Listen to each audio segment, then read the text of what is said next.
Hello, my name is Stephanie and I'm back again with another video.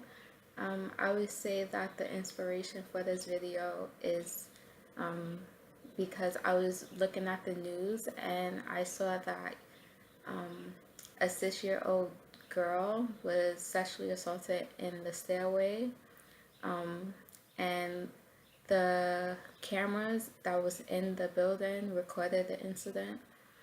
And it's like a manhunt for this guy because he rubbed his genitals on her face and like just left.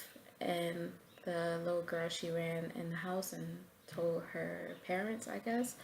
And so now like the police is looking for this guy who's like in his 40s. And so today I would like to talk about uh, what to do if your child tells you that they were they they was molested or sexually assaulted.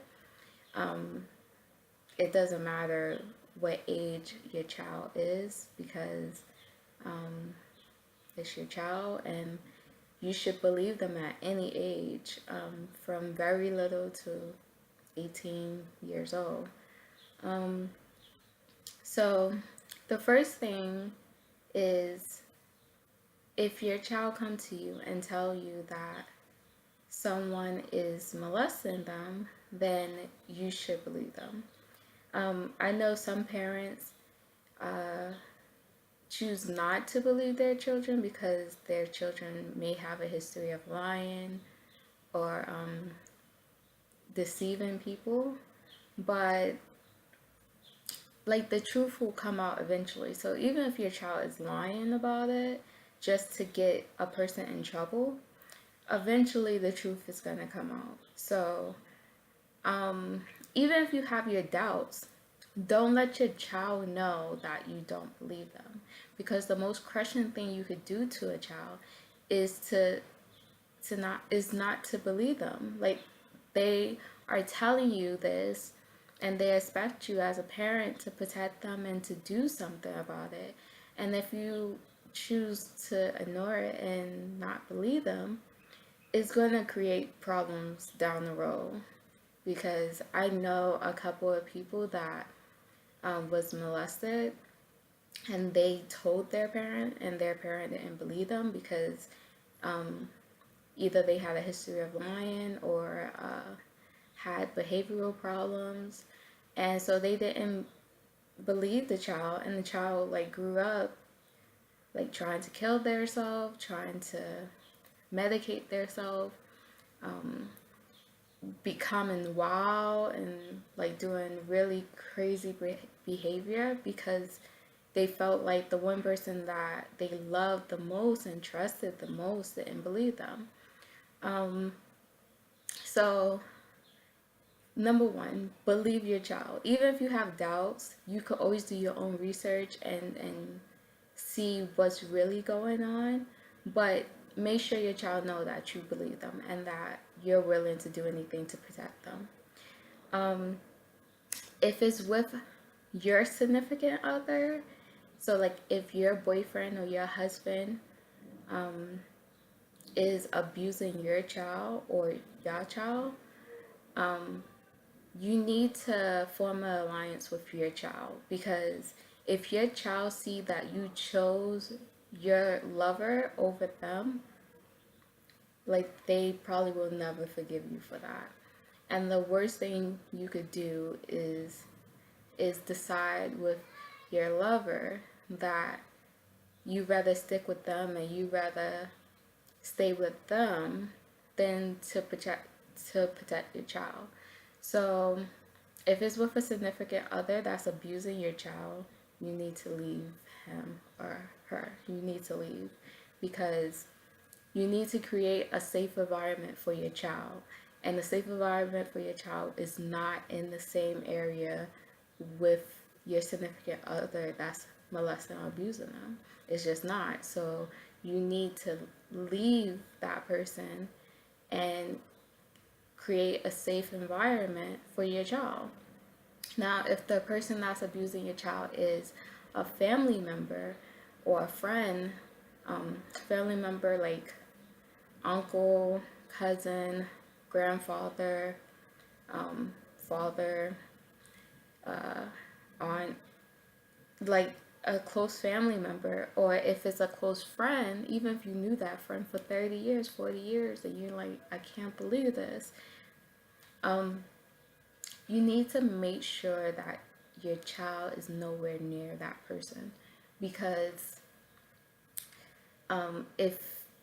if you're still bringing the child around that family member or that friend, even after they told you that that person is molesting them, then it's just gonna, that child gonna feel betrayed. Like, you're choosing a family member over your own child.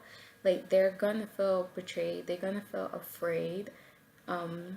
So you should distance that person from your child immediately. Like, no family functions, no invites, like completely cut all contact away from the child and that family member or that friend. So believe believe your child. That's number one. Two, create a safe environment for the child and distance any person that that child said is abusing them, like, in all contact between them, because obviously it's happening when you're not around. So you need to be very mindful that you need to cut all communications, and you need to create a safe environment for your child so that they feel comfortable in the area that they is, like in their house or at a family member house. Like, you need to like be very cautious on who's going to be there, who's going to be around your child, and like create a very safe environment for the child. Three, you need to press charges. Because, well, yeah, it might be hard to press charges, and some people don't press charges. They just eliminate all communication and all contact with the child and the abuser, and that's fine. But you don't want to make it seem like what the person did is okay. So if the child is not old enough to decide if they want to press charges or not, then you as the parent should press charges. If your child is like 14 to 18 years old and they decide, I don't want to press charges, I don't want to go to court, I don't want to go to the police, I don't want to do all of that, then just cut all contact and all communication with the person that's abusing the child and the child. Just cut all kinds of contact. Just eliminate it completely. But if the child is like under 14, then it would be wise to press charges so that the child know that this is not okay. What this person did is not okay, and there's consequences to bad or inappropriate behavior. Because if you don't demonstrate that at a young age to the child, then the child may grow up thinking that this behavior is okay and that you could get away with it. And they themselves, without proper therapy, might turn into an abuser themselves. So you want to make sure that the child knows that this is not okay, and the person that hurt you is going to get punished for it, because their actions was inappropriate and their actions was not okay. So if they're under 14 and they can't make the decision, or you feel like they're not able to make the decision if they want to press charges or not, then you should press charges against the person. Even if it's your lover, I know that it may be hard to do so, but your child come first, or your child should come first, and you will always find another love. And you should not even be in a relationship with a person that is a molester or that sexually assaults someone that you gave birth to. So yeah, it might be hard, but it's the right thing to do to press charges against that person. And even if it's a family member, that might be even worse because this is your blood, this is the person you grew up with. Um, but they also should know that you shouldn't touch a child. So whatever consequences that come to them is their fault, and they should realize that. So if you do press charges, then I say kudos to you because it's a long process and it's very difficult and very trying. And I think you're doing the right decision. And if you, as a parent, decide not to press charges, make sure that you talk to your child. Make sure you and your child come to agreement that this is the right thing to do, and make sure your child don't feel betrayed or feel like you don't care about them because you didn't press charges. Make sure your child know like you love them and this is the best decision because blah blah blah blah blah. Like make them know that you're on their side, you believe them, and that you're going to take the necessary steps to make their environment safe. So yeah, those are my three, I think those are 3 steps. Believe them, create a safe environment for them, meaning make sure that that person that's abusing them is nowhere near them, have no contact, no communication. And 3, press charges or come to agreement with your child not to press charges. And definitely, number 4, definitely look into therapy for your child because your child is going to need it because they've been through a trauma, and trauma therapy will definitely help them down the road because it helps.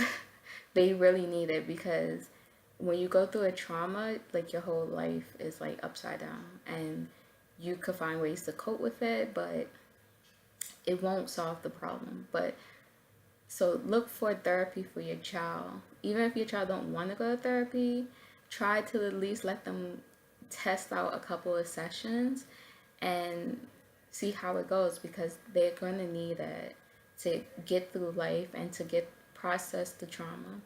So yeah, 4 steps. I hope this video is helpful. Thank you so much for watching. I'll see you in the next one.